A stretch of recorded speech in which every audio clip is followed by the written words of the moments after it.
को आके खबर दी कि तेरे घर में बच्ची आई है। उसने कहा कैसी है? कहा काले रंग की है। उसने कहा कि मुझे उसकी शक्ल भी नहीं देखनी, उसे ले जाके कहीं कत्ल कर दे। ये गुलाम था, लेके बच्ची को जंगल में गया। इसने तलवार निकाली, सर काटना चाहा, आवाज आई जालिम इसे न मार। इसने दाएं बाएं देखा, जंगल है, कोई बोलने वाला नहीं। फिर कहा शायद कान बजे होंगे। फिर दूसरी बार तलवार उठाई, फिर आवाज आई इसे न मार। जब तीसरी बार इसने तलवार उठाई, आवाज आई जालिम अगर तू नहीं पाल सकता तो छोड़ जा, हम अपने कर्म से पाल लेंगे, हम अपने कर्म से इसको पाल देंगे, लेकिन कत्ल ना कर। था गुलाम समझ गया, लगता है बच्ची बरकत वाली है, वरना ये आवाज तो नहीं आती ना। उसने बच्ची को लिया, अपने घर ले गया। जब ले गया बच्ची को घर, उसने बच्ची को पाला पोसा। बच्ची इतनी बड़ी आलिमा बनी कि तौरात, ज़बूर, इंजील का इल्म इसको कम हो गया। इतना इल्म इसको अल्लाह ने दिया, तौरात, ज़बूर, इंजील, सारी किताबों का इल्म अज़बर, इन सारी किताबों का इल्म इसको। और कमाल ये था कि हाथ देख के बता देती थी किसके नसीब में क्या लिखा है। इसका नाम था सौदा। ये जिस शहर से गुजरती तो ऐलान हो जाता सौदा आ रही है। जिसे जिंदगी के बारे में पूछना है वो आ जाए। लंबी लाइन लगती थी, लंबी लाइन। लोग हथेली दिखाते थे, ये बताती थी। एक दिन इसका गुजर हुजूर के ननिहाल मदीने से हुआ। जब ये मदीने शरीफ से गुजरी, ऐलान हुआ सौदा आ रही है। जिसको अपने हालात के बारे में बात करनी है वो फला चौक में आ जाए। तारीख गवाह है, जैसी सौदा आई ना तो मदीने की औरतों की, मर्दों की लाइन लग जाती है। छोटे बड़े सारे लाइन में लगे हैं। तारीख गवाह है, एक एक बंदे को हाथ देखती नजर डाल के बता देती तेरे नसीब में ये है, तेरे नसीब में ये है, तेरे नसीब में ये है। लकीरें पड़ रखी हैं। उसी मैदान के अंदर एक कोने में 6-7 साल की उम्र में नबी की प्यारी उम्मी सैयदा आमिना रज़ी अल्लाह तआला अन्हा भी खड़ी थी। किसी लड़की ने हाथ पकड़ के कहा आमिना चल तू अपना हाथ दिखा दे। आप कहती मुझे क्या जरूरत है, क्यों हाथ दिखाऊं? का तू सबरी लड़कियों से सबसे जुदा है, तेरा अखलाक निराला है, तेरा अंदाज निराला है, हर बच्ची से अलग रहती है, देखें तू है कौन? और आपने कहा नहीं मुझे नहीं दिखाना है। आपने इनकार किया, लेकिन जबरदस्ती इसरार करने पर वो औरत आपका हाथ पकड़ के जब सौदा के पास लाई है, कहा बता इसके नसीब में क्या लिखा है। तारीख गवाह है कि जैसी सौदा ने सैयदा आमिना के हाथ की लकीरें देखी है, माथे पे पसीना आने लग जाता है, पसीना साफ कर रही है, कभी लकीरें देखती है, कभी आमिना का चेहरा देखती है, कभी लकीरें देखती है, कभी चेहरा देखती है, पसीना साफ करती जा रही है, जबान गूंगी हो गई है। औरतों ने कहा था बता तूने सबकी लकीरें देखी, एक नजर में बता दिया। आखिर आमिना के हाथ में ऐसा क्या लिखा है जो तू बता नहीं रखी है? उसने कहा क्या बताऊं, इसकी लकीरें बता रखी है। ये कोई आम शहजादी नहीं है, ये कोई आम बच्ची नहीं है, बल्कि अल्लाह ने इसको ये शान अता की है, या तो ये खुद नबी बनेगी या नबियों के इमाम की मां बनने वाली है।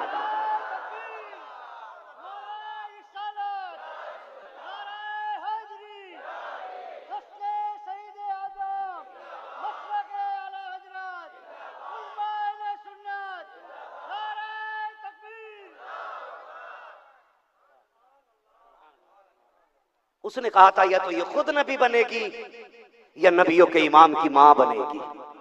पता चला जो उनकी विलादत के ऐलान करते हैं वो मारे नहीं जाते, वो जिंदा रखे जाते हैं, जिंदा रखे जाते हैं। इधर सैयदा आमिना, उधर हज़रत अब्दुल्ला।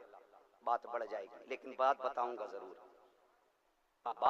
जरूर, इसलिए कि मैंने तज़किरा करीमों का छेड़ा है। करीमों का छेड़ा, मेरे करीम से अगर कतरा किसी ने मांगा, दरिया बहा दिए हैं, दुरेबे बहा दिए हैं। यहूदियों में बड़ी टेंशन थी, हुजूर आने वाले, बड़ा उलझन था कि आखिरी नबी आने वाले। आखिरी नबी उनकी किताबों ने बता दिया था, मक्के में आए और बाप का नाम अब्दुल्ला होगा। पूरी कौम लगी पड़ी थी तो उनको आने नहीं देना। फानूस बन के जिसकी हिफाजत हवा करे, वो शम्मा क्या बुझे जिसे रोशन खुदा करे। और इस्लाम हर दौर में बढ़ा है, इसकी राहें रोकने की कोशिश की गई है, लोग टूट गए हैं, इस्लाम नहीं रुका है। और ये दुनिया को समझ लेना चाहिए कि इस्लाम का बानी अल्लाह है। पूरी कायनात मिलकर के भी इस्लाम का कुछ नहीं बिगाड़ सकती है, कुछ नहीं बिगाड़ सकती है। बस बहुत गौर से सुनो, किताबों में तज़किरा हो गया कि भाई अब्दुल्ला आएंगे। फिर एक यहूदी मौलवी ने ना उनके यहूदी पादरी ने कहा वो सुनो किताबें बता रही हैं कि अब्दुल्ला आ गए।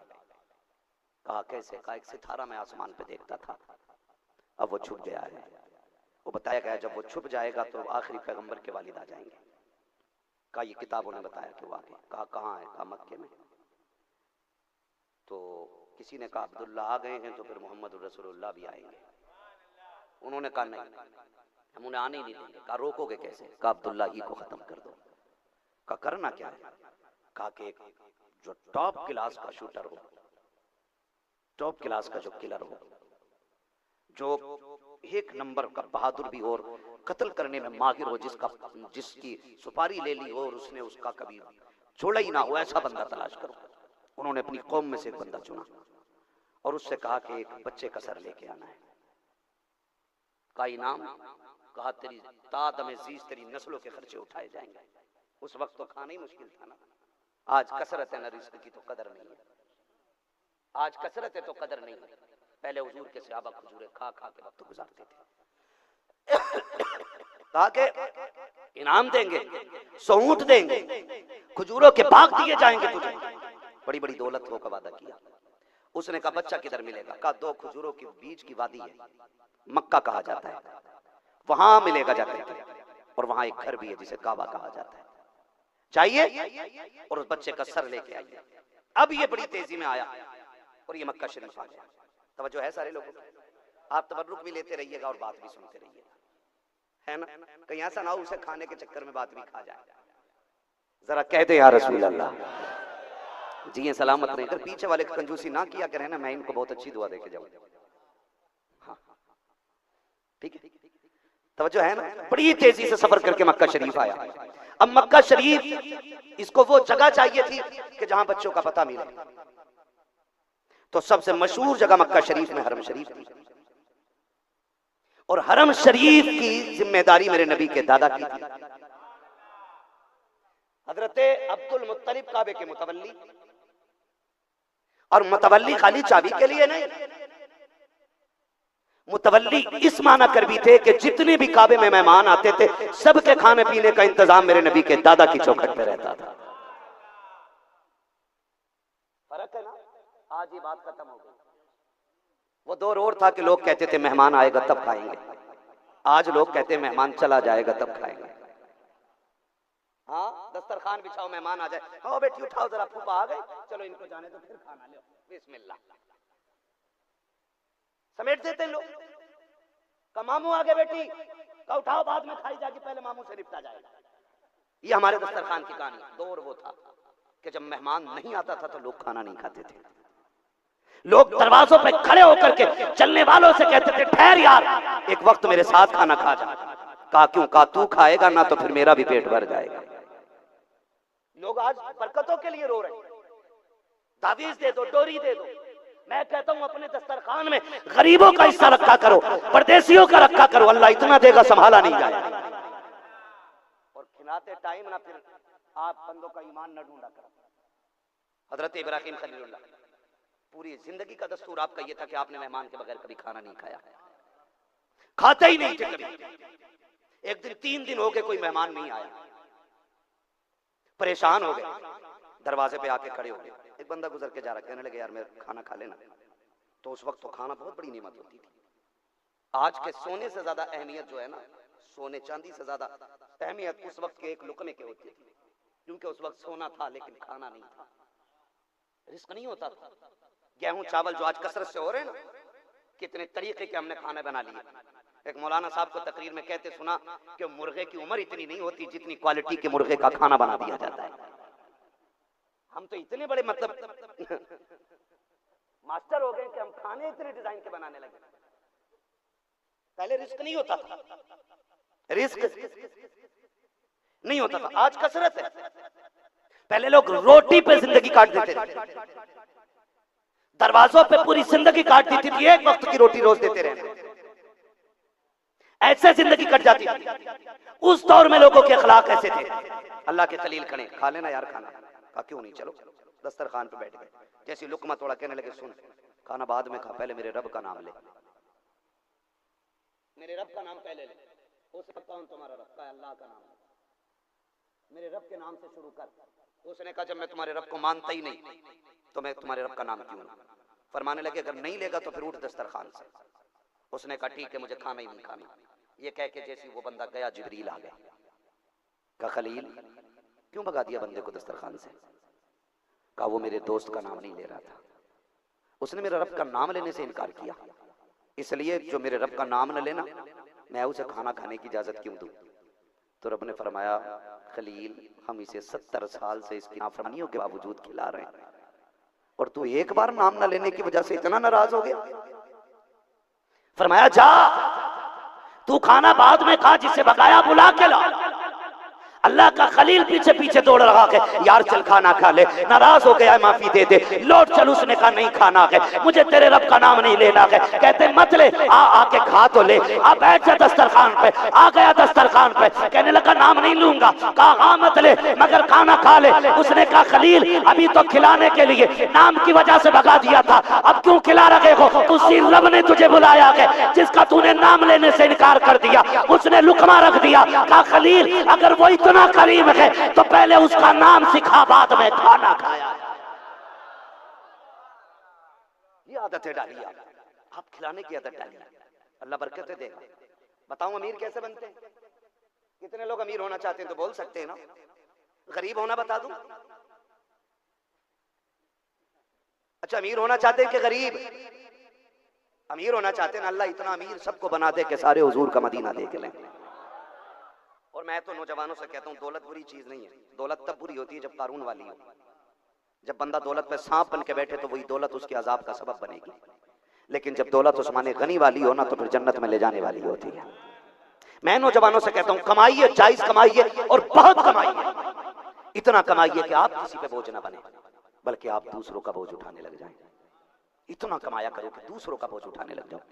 फिर हमारी सोसाइटी खूबसूरत होगी, हमारा मुआशरा अच्छा होगा, फिर हमारी बेटी किसी सिग्नल पर भीख नहीं मांगेगी, फिर हमारा बूढ़ा बाप रोड के किनारे खड़े होकर के झोली नहीं फैलाएगा। इसलिए हर बंदा अगर इस्तिताअत में आएगा ना तो खुदा की कसम फिर देखना मुआशरा कितना खुशगवार होने लग जाएगा, कितना खुशगवार। आज डोरियां ढूंढते तावीज लेते हैं। भाई मैं तावीज का मुखालिफ नहीं हूँ, मैं शौक से पहन लूंगा। मैंने कल भी बात कही थी, मैं शौक से तावीज पहन लूंगा, लेकिन पहनाने वाला मुफ्ती आजम जैसा होना चाहिए, तावीज देने वाला ताजुश शरिया जैसा होना चाहिए। मैं किसी डाकू के हाथ का तावीज गले में नहीं डाल सकता, किसी चोर के हाथ का नहीं डाल सकता। आज भी अगर लिखने वाला अल्लाह वाला हो ना तो जो लिख देता है अल्लाह उसके कलम के सदके में शिफा अता फरमा देता है। सही बता रहा हूँ। तो मैं तावीज का मुखालिफ नहीं, लेकिन आज दुकानें खुल गई हैं, लोग जिम्मेदार, किसी का धागा बंधा हुआ है, किसी के कड़ा पहना पड़ा है, कोई गले में घंटी लटकाए घूम रहा है, कोई कानों में बुंदे पहने। को क्या पीर जी ने बताया, हजरत ने बताया, शेख ने दिया, वो भाई ठीक है तू जाने तेरा काम जाने। लेकिन मैं तुझे एक वजीफा बताऊं, पहले आज से 100 साल पहले कोई तावीज नहीं लटकाता था। बरकत के लिए कोई किसी से डोरियां नहीं लेता था। जानते हो बरकतें कैसी होती थी? आज से 50 साल पहले अगर पलट जाए तो हमारे घर में जो माएँ होती थी ना वो कुरान वाली होती थी, वो नमाजी होती थी, फजर में उठती थी। आज तो माफ कीजिएगा, बोल दूं, कर लेंगे बर्दाश्त करो। आज का हाल ये है, फजर तो बड़ी बात है, शोहर 10 बजे सो कर उठ रहा है तो मेरी बाप बीवी 12 बजे सो कर उठ रही है।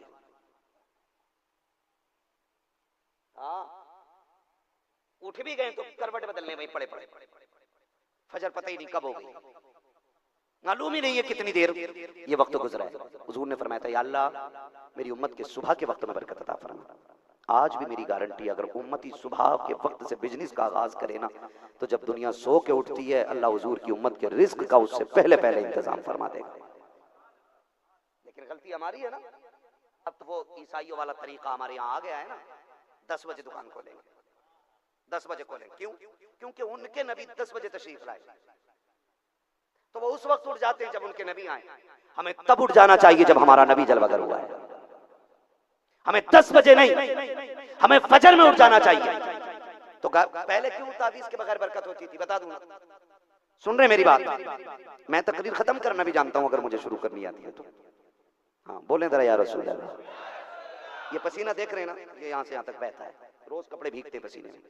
थोड़ा सा आप भी निकल जाना चाहिए ना, पसीना लगना चाहिए कि आप भी मेहनत से सुन रहे हैं थोड़ा सा, ठीक है ना हाजी साहब? तो पहले की कंडीशन ये होती थी, माएँ फजर में उठती थी, मुसल्ला बिछाया, नमाज पढ़ी, कुरान लेके बैठ गए। वहीं कुरान लेके बैठे, और जब घरों में कुरान पढ़े जाते थे तो तिलावत सुनने दरवाजों पे परिंदे आया करते थे। आज तो शहर के शहर खाली है, परिंदे नजर नहीं आते। सही बता रहा हूं मैं, शहर के शहर खाली है, परिंदे नहीं आते। पहले ये परिंदे लोगों में रहते थे। क्यों? क्योंकि पहले ये रिस्क बचता था। अब तो लोग ना खाना खाते रहते हैं, कुत्ता सामने आया तो डंडा मार के भगा देते हैं। अब जानवरों से ज्यादा भूखा इंसान हो गया है। अब अपने आगे किसी को नहीं देखता। ये परिंदे वहां चले गए जहां रोजी मैसर होती है। और आज भी शहरों में उन मकामात पे आपको परिंदे देखने मिलेंगे जहां पे लोग दाना डालते हैं। देखें कुछ ऐसे मकामात। मैं कहता हूं आपके मोरबी में एक परिंदा ना हो, कोई बंदा सुबह उठ के ना रोज परिंदों के लिए नमकीन वगैरह डालना शुरू कर दे, जिसे परिंदे खाते। आने वाले दौर में इतने परिंदे आने लग जाएंगे जगह नहीं रहेगी वहां पे। परिंदे क्यों छोड़ गए हमें? क्योंकि हमने उनके हिस्से का रिस्क बंद कर दिया अपने दस्तरखान का। मरो अब तावीजों के लिए, रोक टोरियों के लिए, लटका लो पूरा पीर ला के दरवाजे पे, कुछ नहीं होने वाला है, कुछ नहीं होने वाला है। जब माए कुरान लेके बैठती थी, सूरह यासीन की तिलावत होती थी, चू चू चू चू करके परिंदे दीवार पे आते थे। माँ कुरान बंद करती, चूम के माथे से लगाती, सुस्तान में कुरान बंद करती, उठ करके कमरे में जाती, ज्वार बाजरे और चावल के दाने ला करके बरामदे के सहन में फेंक दिया करती थी। परिंदे उतरते, 4 दाने खाते, 40 दुआएं दे के जाते। अल्लाह की इज्जत की कसम, 40 तावीजों से, 50 चोरियों से वो रिस्क नहीं उतरा करता था जो 4 दानों के बदले में परिंदों की दुआओं से अल्लाह रिस्क में बरकतें अता फरमा दिया। आज भी बरकतें चाहते हो तो परिंदों को दाने डाला करो, खिलाया करो इन्हें, अपने दस्तरखान पर दूसरे का हिस्सा रखो। आज हाल ही है, मेहमान चला जाएगा तब खाएगा। फायदा बता दूं, जो खाना मेहमान के साथ खाया जाएगा ना, कयामत में उसका हिसाब नहीं देना पड़ेगा। वरना अगर अल्लाह ने घूंट पानी का हिसाब मांग लिया ना कि बता ये नेमत मैंने तुझे जमीन का सीना चीर करके साफ और शफाफ पानी की शक्ल में दी, इसमें सारी इसमें कुव्वतें रखी से, पानी के अंदर सारी ताकतें थी, बता तू रोज 2 लीटर पीता रहा, कितनी नेकियां करता रहा है, कितनी इबादत की है 2 लीटर के बदले में। कसम से फंस जाएंगे हम, फंस जाएंगे, कोई बचाने वाला नहीं होगा।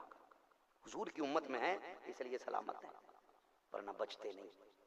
एक दिन हुजूर गुस्ल करके बाहर निकले, गुस्ल करके सरकार आए, बदन साफ किया सरकार ने, हुजूर की प्यारी ज़ौजा हज़रत आयशा सिद्दीक़ा रज़ियल्लाहु ताला अन्हा बड़ी और आगे ना आटा लगा दिया, हुजूर के मोहब्बत में आटा लगा दिया। मजाक जायज हो तो हुजूर की सुन्नत है, लेकिन मजाक में किसी का दिल नहीं तोड़ना है, मजाक में किसी को जलील नहीं करना है, मजाक में एहसासात के साथ खिलवाड़ नहीं होना चाहिए।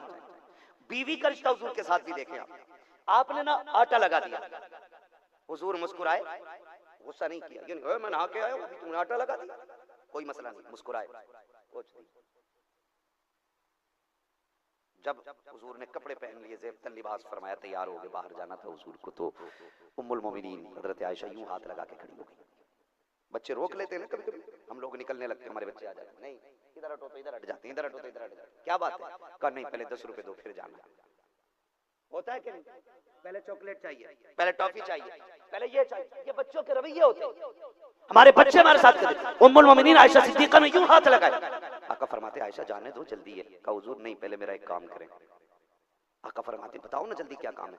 कहा मेहरबानी करें मेरे लिए दुआ कर दें कि अल्लाह सिद्दीक की बेटी की मग़फ़िरत फरमा दे। एक बेटी से मेरी गुजारिश है, खुदारा ज़बान लंबी नहीं होनी चाहिए शोहर के सामने। आज तुम किसी अमीर की बेटी हो सकती है, तुम में से कोई सिद्दीक की बेटी नहीं है। किसी को यह शरफ नहीं मिला है आज के दौर में जो अल्लाह ने सिद्दीक अकबर की बेटी को अता फरमाया। हुजूर सबसे ज्यादा प्यार इनके दौर में हज़रत आयशा सिद्दीक़ा से फरमाया करते हैं।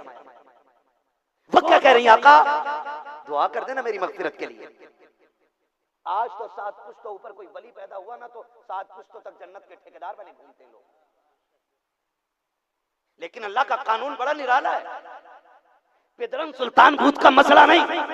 आप बताइए आप क्या लेके आ रहे हो, आप बताइए आप क्या लेके आए हो हमारे लिए, आप फैसला करें। वो तैयारी कर बंदे, वो करीम है, छोटी से छोटी नेकी दौड़ के किया करो, पता नहीं उसे कौन सी भा जाए। मेरे मुर्शिद ने कहा था, जो पिया को भाई अख्तर, वो सुहाना राग है, जिससे नाखुश हो पिया वो रागनी अच्छी नहीं। मेरे सरकार ताज शरिया ने फरमाया था, इसको समझने की कोशिश करें। इमाम गजाली, कौन गजाली है? वो गजाली है हजरत मूसा ने कहा था, या रसूल अल्लाह, आपने फरमाया उलमा उम्मती का अंबियाई बनी इसराइल, मेरी उम्मत के उलमा बनी इसराइल के नबियों की तरह। कहा हाँ फरमाया। कहा फिर दिखाएं जरा कौन है तुम्हारी उम्मत का आलिम, हम देखें, हम जायजा लेना चाहते हैं, आपके एक आलिम को देखना चाहते हैं। महबूब ने फरमाया ठीक है, फिर इमाम गजाली की रूह हाजिर हो। ये इमाम गजाली है, इमाम गजाली की रूह हाजिर हो। इमाम गजाली की रूह जब आई ना, तो हजरत मूसा ने कहा तुम्हारा नाम क्या है? अभी पहले ही सवाल था, तुम्हारा नाम क्या था? आप कहते हैं मेरा नाम मोहम्मद बिन मोहम्मद बिन मोहम्मद बिन मोहम्मद गजाली है। आप फरमाते हैं अच्छा, मैंने तो तुम्हारा नाम पूछा था, तुमने पूरा शजर ही गिना दिया। तो हजरत मूसा की बारगाह में अर्ज करते हैं, अल्लाह के रसूल, रब ने आपसे भी तो बस इतना ही पूछा था ना कि तुम्हारे हाथ में क्या है, फिर तुमने ये क्यों कहा था? सीधी बात थी, कह देते मेरे हाथ में आसा है। ये कहने की क्या जरूरत थी, मैं इससे टेक लगाता हूं, मैं इससे पत्ते झाड़ता हूं, मैं इससे बकरियां हाँकता हूं? सवाल तो सीधा था। रब ने फरमाया, महबूब ने फरमाया, गजाली बारगाह के नबुव्वत अद्दे अदब, जबान को लगाम दो। ये गजाली है। जब इंतकाल हुआ, किसी ने इमाम गजाली से पूछा, कहो क्या गुजरी, बख्शे गए? कहा हाँ। कहा कौन सा अमल काम आया? है तवज्जो ना? कौन सा अमल काम आया? कहा कुछ और तो नहीं। अल्लाह की बारगाह में मैं पहुंचा, रब ने फरमाया गजाली जा, मैं तुझे जन्नत दे रहा हूं। रब ने फरमाया तुझे पता है गजाली, ये जन्नत मैं तुझे क्यों दे रहा हूं? कहा नहीं मालिक, नहीं मालिक। कहा सुन, तुझे याद है एक तू हदीस लिखने के लिए बैठा था, दवात में तूने कलम डाली और उसको निकाल के तू लिखना चाहता था, हाथ रखा कि एक मक्खी आके तेरे कलम पे बैठ गई। गर्मी थी, वो तेरे कलम के इंक को पीने लगी। तूने इसलिए हाथ नहीं हिलाया ताकि इसकी प्यास बुझ जाए। कहा गजाली तेरी जिंदगी का अमल अपनी जगह है, मैं तुझे एक मक्खी को पानी पिलाने की वजह से जन्नत दे रहा हूं। आवाज आती, वो तो निहायत सस्ता सौदा, बेच रहे हैं जन्नत का, हम मुफलिस का मोल चुकाएं अपना हाथी खाली। क्या बात कर रहा था मैं आपसे? जो है सारे लोगों की बात कहां से कहां पहुंच गई है। हाँ, मैं आपसे कह रहा था अपने दस्तरखान में हिस्सा रखा करो, हिस्सा रखा करो। 10 बजे सो के उठने वाली मेरी बेटी घमंड ना कर, जन्नत इतनी सस्ती नहीं। आयशा सिद्दीका कहती महबूब उस वक्त तक नहीं जाने दूंगी जब तक आप मेरी मगफिरत की दुआ नहीं करेंगे। ये घमंड काफी होता ना कि हुजूर की बीवी है, यही निस्बत काफी थी कि सिद्दीक अकबर की बेटी है, उम्मुल मोमिनीन है, ये शरफ काफी था। लेकिन कहनी नहीं, उस वक्त तक नहीं जाने दूंगी जब तक आप मेरे लिए दुआ न कर दें। मेरे नबी फरमाते हैं आयशा क्या बात है? का मेरे वालिद ने कहा था आयशा जब हुजूर किसी दिन खुश मिजाजी की हालत में हो ना तो अपनी मगफिरत की दुआ जरूर करा लेना।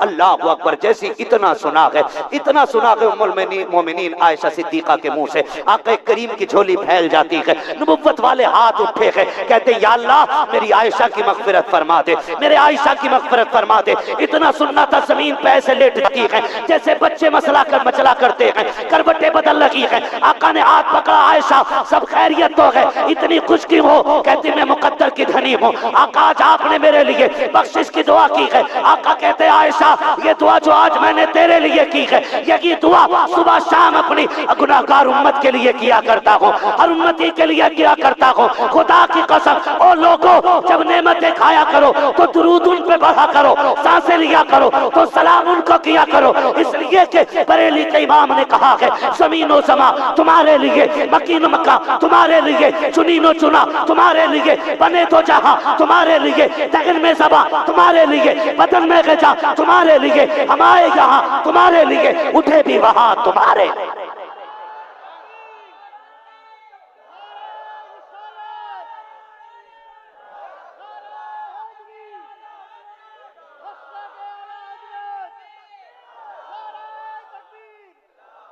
फिर वही बात, वो जो न थे तो कुछ न था, वो जो न हो तो कुछ न हो। जान है वो जहान की, जान है तो जहान है, जान है तो जहान। हजरत अब्दुल्ला, बात लंबी पड़ेगी, मैं बेटियों से कह जाऊं यार, खुदारा बेटियों सजदे बढ़ा दो। तस्बीह ज्यादा करो। हुजूर ने मेराज से वापस आके कहा था और तो ज्यादा से ज्यादा सदका किया करो, मैंने तुम्हारी तादाद को जहन्नम में ज्यादा देखा है। ये हुजूर ने फरमाया, मैंने औरतों की तादाद को जहन्नम में ज्यादा देखा। मेरी बेटी को कुछ नहीं बनने वाला है, अगर रब नाराज हो गया ना, मसला इससे नहीं आपने जोड़ा कितने लाख का पहना हुआ है, कितने हजार का सूट आपने पहन रखा है, मसला इस बात से है अगर आपका शौहर गरीब है, मजदूर है, अब पाबंद लगे वाले कपड़े ना कब्र में पहन के चली जाओ। खुदा की कसम अजान पढ़ने वाला बाद में आएगा, तेरी कब्र को रोशन करने के लिए मदीने वाला पहले आ जाएगा। एक एक बेटी से मेरी गुजारिश है, हम कनीज़े फातिमा बनने की कोशिश करें। आप सोचे तो सही, अल्लाह उनकी गुलामों की सफ में जगह दे दे, इससे बड़ी बात क्या हो सकती है।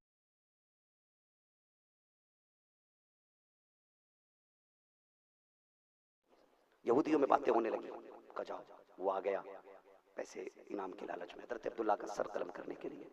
सुने मैं हुजूर के घराने की बात कर रहा हूँ, हुजूर के वालिदैन की बात कर रहा हूँ। मक्के में आया काबा शरीफ में, उसने देखा कौन बताएगा अब्दुल्ला का पता, तो चंद बच्चे हरम शरीफ में खेल रहे थे। उन बच्चों में एक चेहरा सबसे निराला था, उस चेहरे से लग रहा था कि ये सबसे ज्यादा होशियार बच्चा है। उसने आकर के परदेसी ने उसी बच्चे को इशारा किया, और वो बच्चा कोई और नहीं हजरत अब्दुल्ला थे। बुलाया, बच्चे जरा इधर आओ। आप करीब आए, कहा क्या बात है, कहा बड़ी दूर से आया हूं, परदेसी हूं, मेरा एक छोटा सा काम है, मैं किसी से मिलना चाहता हूं। आपने फरमाया मेहमान जब आते हैं ना हमारे घर तो हम बात बाद में करते हैं, खिदमत पहले करते हैं। कहा नहीं बेटे मेरा काम सुन लो। कहा क्या काम है? कहा मुझे अब्दुल्ला से मिलना है, मुझे अब्दुल्ला से मिलना है। आपकी बातों में वो मिठास थी ना कि वो बातें करते करते यकीन कामिल कर बैठा कि ये बच्चा हमराज बनाने के लायक है। कहा काम क्या उस बच्चे से? कहा अगर किसी से ना बताओ तो बता दूं। कहा हाँ। कहा मुझे उस बच्चे का सर काटना है। कहा क्यों? कहा मेरी कौम ने भेजा है। कहा क्या मिलेगा उसका सर काट के? कहा मुझे इनाम मिलेगा। बताओगे? कहा हाँ बाद में बताऊंगा, पहले मुझे लाने दो। वो घर दौड़े, और जबकि आपको पता था ये मेरा सर काटने आया, एक हाथ में खजूरों का प्याला लिया, दूसरे हाथ में पानी का बर्तन, दौड़ के आए, बैठाया, कहने लगे यार पहले नाश्ता कर, कुछ खा ले, होठ सूख रहे, बात नहीं हो रही है, थका हुआ है, तेरा पेट भी भूख से दबा है, खा लेना फिर बाद में काम करते हैं। उसने खाया पिया, कहने लगा यार तेरा एहसान है, परदेश में तूने पेट भरा दिया, बस इतना और करके मुझे उस बच्चे का पता बता दे ताकि मैं काम करूं और चला जाऊं। आप फरमाने लगे सुन अगर तू बच्चे का सर काटेगा ना घर वाले कितना रोएंगे, तुझे क्या मिलेगा? कहा मुझे इनाम मिलेगा। तो आप आगे बढ़े, कहने लगे अगर तुझे इनाम चाहिए तो मेरा सर काट ले। उसने कहा यार तूने इतना बड़ा एहसान किया, मक्के में मैं अजनबी था, तूने खिलाया पिलाया और तू इतनी प्यार से बात कर रहा, मैं तेरा सर क्यों लेके जाऊं? फरमाने लगे जिस अब्दुल्ला को लेने आया ना वो मैं ही हूं, वो मैं ही हूं, सरकार और अपना काम कर ले ताकि तेरी नस्लों का गुजारा हो जाए। इतना सुना देख के बस रोने लग गया, तलवार निकाली कदमों पे रख दी, कहने लगा माफ कर दे, मैं आया तो सर से लेने था लेकिन तुझे दिल दे के जा रहा हूं, दिल दे के जा रहा हूं। कहा किस लिए? कहा मान गया हूं कि जिस पैगंबर के बाप के अखलाक का आलम ये है, उस आने वाले आखिरी पैगंबर के अखलाक का आलम क्या हो। अल्लाह, ये हुजूर के वालिद का अखलाक। लोग बात करते